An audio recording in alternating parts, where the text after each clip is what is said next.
Yesterday, I showed you how to get this foot switch controlling your Behringer WING. Now today, I wanted to show you the GPIO modes and what they actually mean. And to get here, press setup twice, and then go to GPIO up here. And then you have your 2 or 4 GPIO inputs. Down here, I have GPIO mode. Now there are a couple of options. There's toggle, there's input, and then there's out. Now the difference between normally open and normally closed stands for the type of switch that you're using.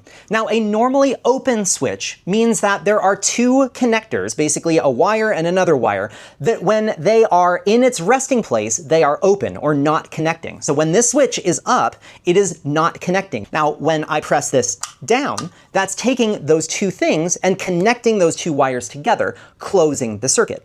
Now, normally closed means that when this switch is in its resting spot right here, that means that those are connecting. And then when you press the switch down, one of them disconnects when you press the switch down, which is the difference between a normally open and a normally closed switch. So normally open and normally closed really just mean what type of switch you have used for it. Now there's the 2 options. There's toggle and then there's in. Now toggle makes it so that if I wanted my talkback switch to go on and then have me then press it again to turn off, then I would select toggle. But because I have selected in, if I press it down, my talkback switch will turn on, and then once I release it, it will turn off. Now out means that we can actually control another device off of this GPIO using the internal circuitry of that GPIO port as an output to control something like this switch is doing. Now let me show you a fun thing that we can do with the normally open switch of these, but actually selecting normally closed on the actual mixer. And that has to do with a VOG mic. So a VOG is a typical thing where there is a producer or a show caller that is making a normal announcement during a show. And so here is my VOG on channel 1.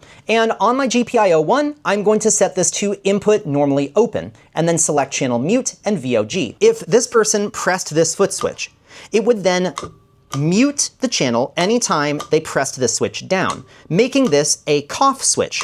But if we wanted to reverse this and have this where when they press this down, it unmutes, then this is where we would go to our input normally open and swap it to input normally closed, in which case now this is unmuting anytime I press this button down for making an announcement, and then when I release it, it mutes. Now obviously there are a lot of options with the GPIO on the Behringer WING, and the great thing is you can utilize any of those options, toggle or input or normally closed or normally open, to do really whatever you want to on your mixer.